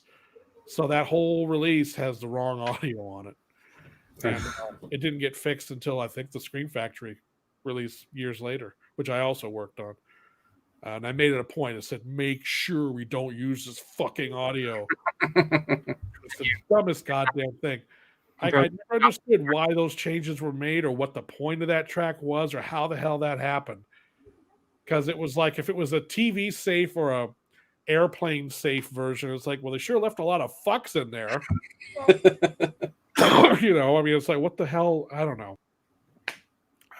Like Jump Factory, they'll replace a disc for any old thing these days. Did Anchor Bay ever get involved in reissuing discs like that? There were a couple that we had to do, but I don't remember. I think Better Tomorrow. Oh God, Better Tomorrow. That was another one where I got a check disc late, and if they'd gotten it to me sooner, I would have. There was a version of the John Woo film Better Tomorrow where at some point the producers had gone in and rescored the movie, which would have been problematic enough, except when they rescored the movie, they used music from Forrest Gump. And like all these Hollywood movies that were out at the time, they just used that music in there. And no one knew about it. I had heard something about it, but I didn't know. It was kind of vague. So we had this check disc in, and again, it's a situation where it's in there and I'm listening, and all of a sudden I'm watching A Better Tomorrow, and I'm like, why am I hearing the love theme from Forrest Gump? That doesn't make any sense. Oh, fuck. I gotta run up. And fortunately, at that time, it was Jay Douglas in charge, and he went, oh, crap. So we had to go back and fix that because that could have gotten us in hot water. But yeah, there were a few times where something like that happened.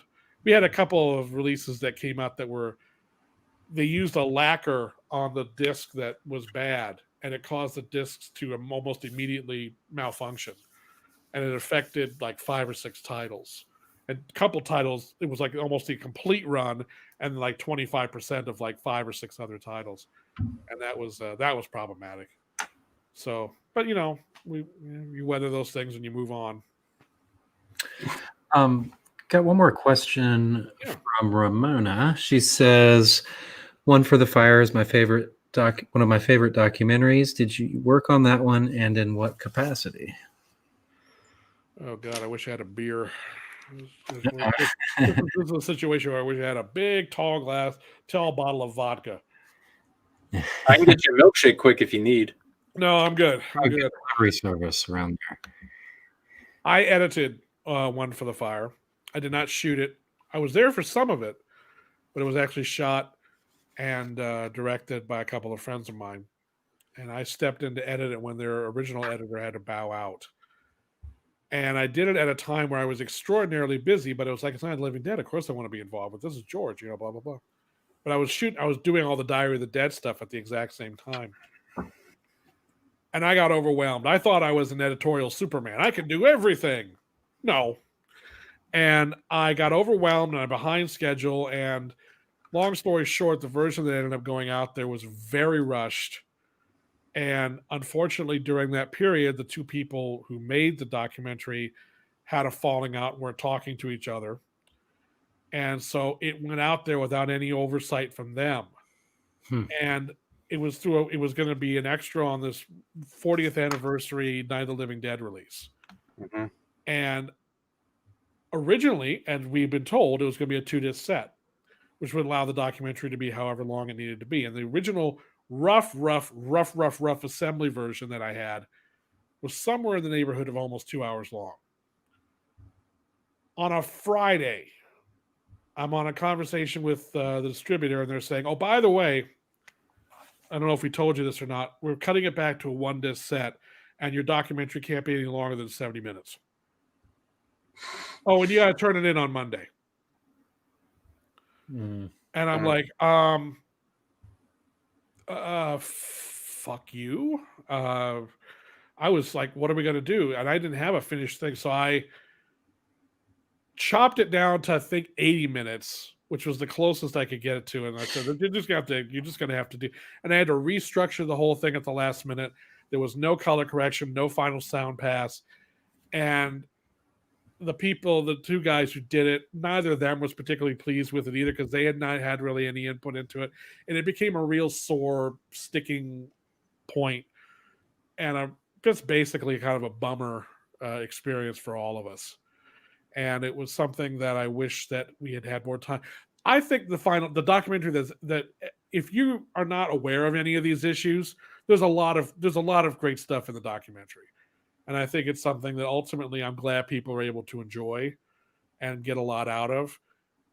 But for me, whenever I look at it and think about it, I just think of, oh, if only I hadn't been so overworked and had managed my time better, and if only the distributor hadn't screwed us, and if only everybody was getting along. And it was just a lot. I have a lot of regret when it comes to that project. And I hope I would love someday to be able to go back and with the original guys and really do up the version that we all wanted to see, and really have everybody's input and have everybody be as happy as possible, and have a version of it that would be very, very different than the one that's out now, drastically different than the one that's out now. But I don't know what the reality of that is happening or not. I'm sure at some point it could be a possibility, but we'll just have to wait and see. But and I don't want to disparage the documentary that's out there now. There's a lot of wonderful stuff in it, and it's again, a lot of the stuff I'm talking about comes from the people who made it, whereas a viewer isn't necessarily going to sense or necessarily need to be aware of any of that. Mm-hmm. That's just so. If you love it, great, thank you, that's wonderful. But from my perspective, it's always going to, at least for a while, it will continue to be a what could have been kind of situation. Nice. Well, this is definitely a part 1 of 2 or 3 that we're going to have with you, because there's so much meat on the bone that we haven't even gotten to that I want to dive into with you, Mike. And what makes you think you can occupy more of my time like this? I mean, it's like I have for 20 years. It's going to change. How do you know that I don't have shit going on, that I'm not going to just be available at the drop of a hat for you guys whenever you want to do this? When do you want to do this, by the way? I have a very open schedule. Well, when you get After Effects done, okay, and you're ready to go, let's get you back on here, and let's lead off with that so you can put that out there, because I know Eric and I are getting 1 or 2 each, and I think I saw Noel said he's getting 1, so you got 995 copies to get rid of. And we'll definitely help you with that. So we want to hear more about it, how it's all come together, and what you love and everything. But I mean, like Eric said, we're just getting to the point where we're starting to get into the Dawn of the Dead box set that came out. Oh yeah, God, and then we start getting into a lot of the stuff that we share is Land of the Dead. Oh man, Diary and Survival. Well, Survival. We're gonna hopefully save some of that stuff for another thing down the line. Yeah. So we can Agreed. that off. Yeah. But Land and Diary alone. I mean, shit. There's so many. There's so many stories for that, and all the stuff that's happened. I mean, that's the thing with anything George related. It's like for every story that I can think of right now, there's probably 10 I've forgotten. That someone will say something and be, oh right, I forgot about Jesus. It's an embarrassment of riches, really. So yeah. I'm happy to come. I mean, it doesn't take much to convince me. Hey, do you want to come on and shoot the shit about George? Yay! I love that. It kind of keeps him alive in our memories and our hearts. I'm all for talking about that. Yeah. I mean, I've been very humbled in my life by the amount of good fortune that's come my way, in terms of the people I've gotten to meet, the people I've gotten to become friends with, whom I once admired from afar, the people that I've gotten to meet that I never would have had an opportunity had I not been in this business, people who've opened doors for me when they didn't have to, the people who gave me like John Harrison with Effects, who just said, let's see what this kid can do. I mean, I'm hoping that I live long enough to be able to repay that to people, other people coming up as well. Because one thing that seems to have been out of that Pittsburgh community, that weird kind of wonderful Pittsburgh sort of mantra or aesthetic was, hey, let's go make a movie and let's get that guy to do this. Hey, you want to try this? Why not? Let's try that too, you know? And that was from George to John to Pat to Tom Sweet to everybody. And that's something that needs to continue on and keep going and be a part of, not just, so it's not just the work itself, but the work ethic that went into it, which I think is almost equally as important. And that was a really remarkable group of people, and continues to be in their own, you know, working with John recently on Tales from the Dark Side just reminds us, like, God damn it, these are, even the people he chooses to associate with have that same attitude. You know, because he's like, he grew up working with people like George. It's like, why would I want to work with people who don't have this attitude? Yeah. You know, life's too fucking short. Yeah. Definitely. Yeah. So let's get you back in here in January. All right. We're going to start getting into some of the very specific George centric stuff, because there's so many stories that we have from over the years with that I cannot wait to laugh again about them and really get into some of the jokes and experiences just to share with everyone. Yeah. And with George, there was always a laugh. There was always a warm hug and a big smile and a laugh. And I always felt bad sometimes. I was like, God damn it. I always had this problem. It's like, I would have these wonderful experiences and I'd be plagued by these thoughts. It's like, why was I worthy enough to have that experience with him?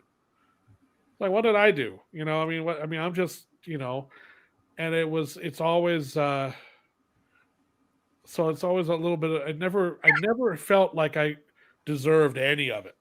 It was just something that ended up happening that I was lucky to be there for, and that the situations just developed.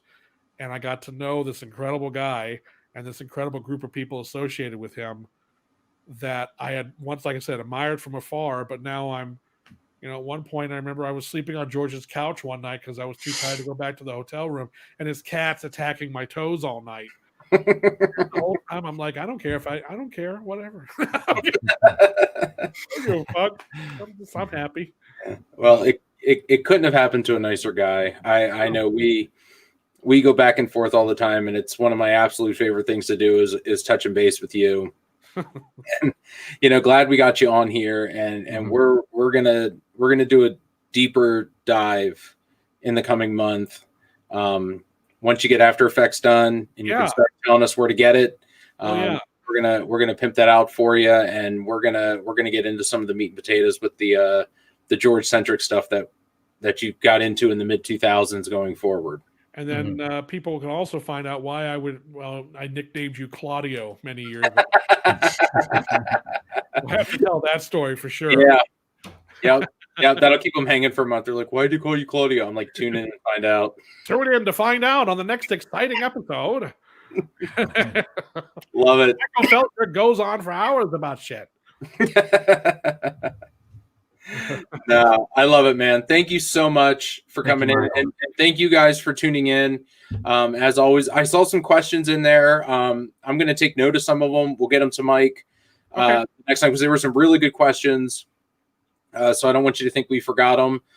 So we'll definitely hit it up, and I think the next one is going to be really, really fun. So thank you guys for tuning in.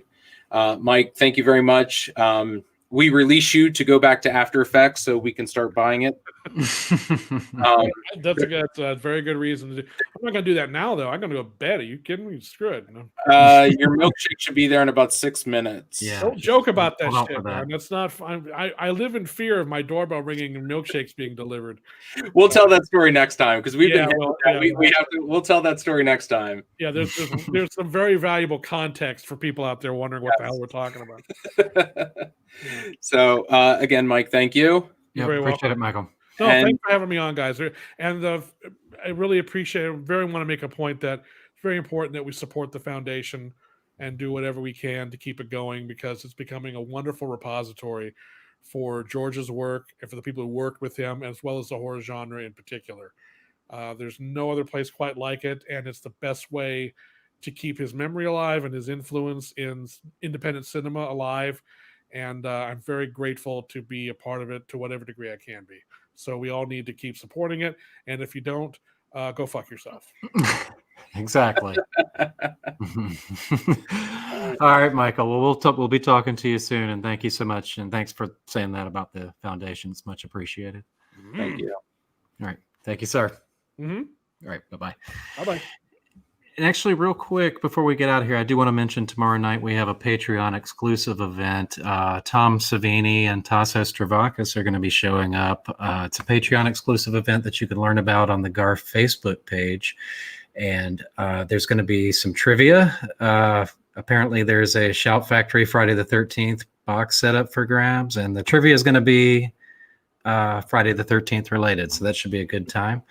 And also be sure to join us next Saturday night. I think it's 7 p.m. We're having a Night of the Living Dead 1990 reunion. And we've got kind of a full slate of guests on board for that one. So that should be a good time. You don't want to miss it.